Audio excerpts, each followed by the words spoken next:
یہ کہتے ہیں کہ ہمارے والد کا انتقال 1 سال پہلے ہوا، لیکن میرے بھائی بہن جو ہے ابھی تک ان کی یاد میں اسٹیٹس لگاتے رہتے ہیں، تو اس سے ہمارے والد صاحب کی بار بار ہمارے دلوں میں یاد تازہ ہو جاتی ہے، تھوڑا غم وغیرہ سا محسوس ہوتا ہے، تو کیا یہ سوگ کے زمرے میں آئے گا؟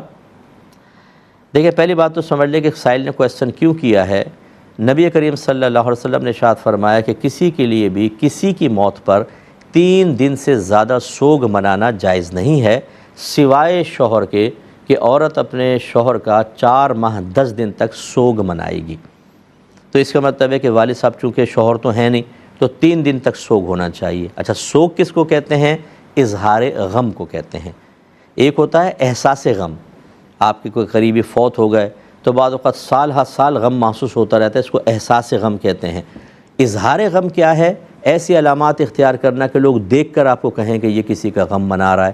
مثال کے طور پہ بال بکھیر دینا اور سیاہ لباس پہن لینا، گھر کا کام کاج چھوڑ دینا، زینت کو ترک کر دینا، اگر فوراً عید آئے تو عید پہ خوشیاں نہ منانا، یہ ہے سوگ۔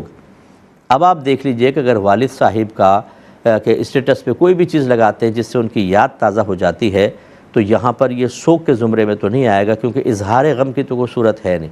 ہاں، یہ یاد رکھیں کہ بار بار احساس غم کی تجدید کرنا بھی مناسب نہیں ہوتا ہے، اس لیے نہ لگائیں تو بہتر ہے، یا آپ کی نیت غم تازہ کرنے کی نہیں ہے پھر لگائیں تو کوئی مسئلہ بھی نہیں ہے۔